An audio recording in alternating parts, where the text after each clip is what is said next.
Did you know in 2014, in the United States alone, 9,967 people were killed in alcohol-impaired driving crashes? Imagine, in this statistic sourced by the CDC, not all of those victims were even the intoxicated ones. Drinking and driving is a dangerous problem we have today. While incidents have declined in recent years, it is still a major problem. Even more so among underage teens and young adults, where most of the casualties come from. There are many programs and campaigns out there to reduce the occurrence of drunk driving. Drunk driving is an all too common occurrence. Every 2 minutes, a person is injured in a drunk driving crash, according to the National Highway Traffic Safety Administration. Blood alcohol level, or BAC, is a measurement by which medical staff and law enforcement can determine how drunk you are. If it is at 0.08% or higher, you are legally considered drunk and can be arrested for driving under the influence. First-time offenders can have their license suspended for 180 days to a year. They can be fined $500 to $2,000 and even jailed for up to 6 months. Multiple-time offenders, of course, receive even harsher consequences. A quarter of DUI arrests are multiple-time offenders. The significance of this is that going through the consequences the first time were still not enough to deter you a second or third time. That's an alarming statistic. The 0.08% blood alcohol limit is a national law. The details of these laws vary depending on the state and what they decide to enforce or punish. The laws do differ for underage drinkers.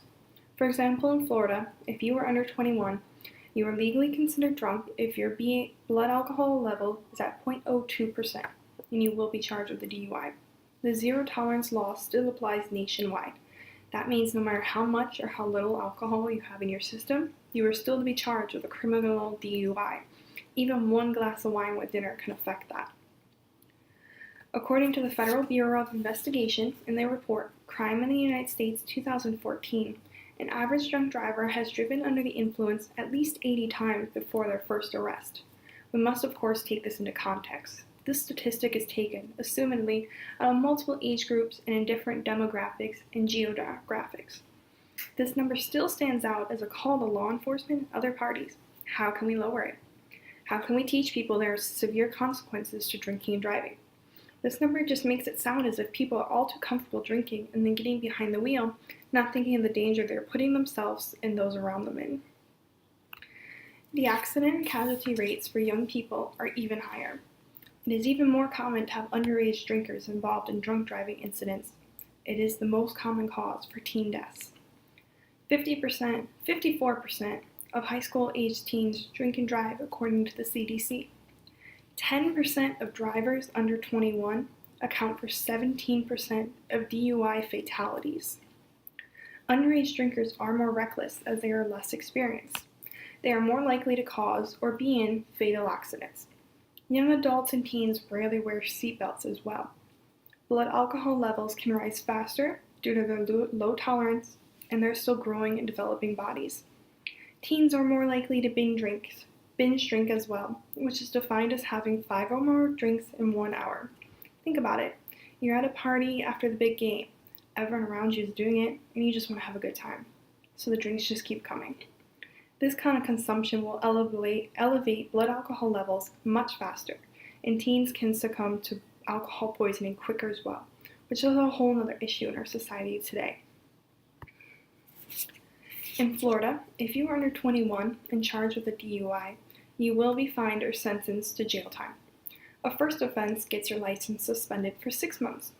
You are fined $1,000 to $2,000, and jail time is subject to the judge deciding, but not out of the question. A second offense will suspend your license for 6 months to a year. You can be fined $1,000 to $4,000 and receive 10 days up to a year in jail, depending on your blood alcohol levels. So what are people doing about this? There are many programs today aimed towards reducing drinking and driving occurrences. It poses a threat to our society and people's safety, not to mention the financial impact and expense for governments and cities to fix roads after accidents, to make the streets safer, for money put towards campaigns against drinking under the influence, not to mention the prison and jail expenses and the space used for DUIs. Many of the programs in place to hinder drinking and driving are aimed towards that target market of those under 21. This strategy seems to be to cut the problem before it becomes a habit, before kids think it's okay and they get comfortable drinking under the influence. Laws such as zero tolerance laws, which again makes it illegal for anybody under 21 to be drinking and driving, has helped in recent years. As 1/3 of DUI arrests are repeat offenders, there are methods to try and control that as well, such as ignition interlocks. An ignition interlock is installed in the car and used as a breathalyzer, measuring the driver's breath. If the driver's blood alcohol level is above a certain level, usually 0.02%, the car will not start. Many in-school, community, or government-wide campaigns preach how important it is to never drink and drive. Never get in a car where somebody has been drinking. These types of programs and advertisements usually stress that there are other ways to get home safely and there are no quick cures to sober up. The only thing that will get you sober is time for the alcohol to leave your bloodstream completely. Many of the ads and campaigns against drunk driving you see are actually from beer alcohol producing companies or the car companies themselves. Brands like Volkswagen have created their own ads against drinking and driving. In this first one you can see, it says, if your Volkswagen logo looks like this, please don't drive, and showing their logo messed up, illustrating how your eyesight and judgment is impaired while you're under the influence. The second one says, just one for the road, and shows 4 pedals, again instilling how your judgment is impaired. It does say, please drink responsibly on the bottom with the Volkswagen logo. Drunk driving is obviously a harmful threat to our society, causing many casualties, injuries, and extra expenses for our communities. It is a very common problem today as more and more people of all age groups do not view it as a big deal. While a bigger problem in younger groups, anybody can be affected if somebody is intoxicated and decides to drive. If you are caught, you can be arrested, and the consequences will be severe. Financially, you could end up with jail time, all of those. If you decide to drink and drive, you are not only putting yourself at risk, but everyone around you.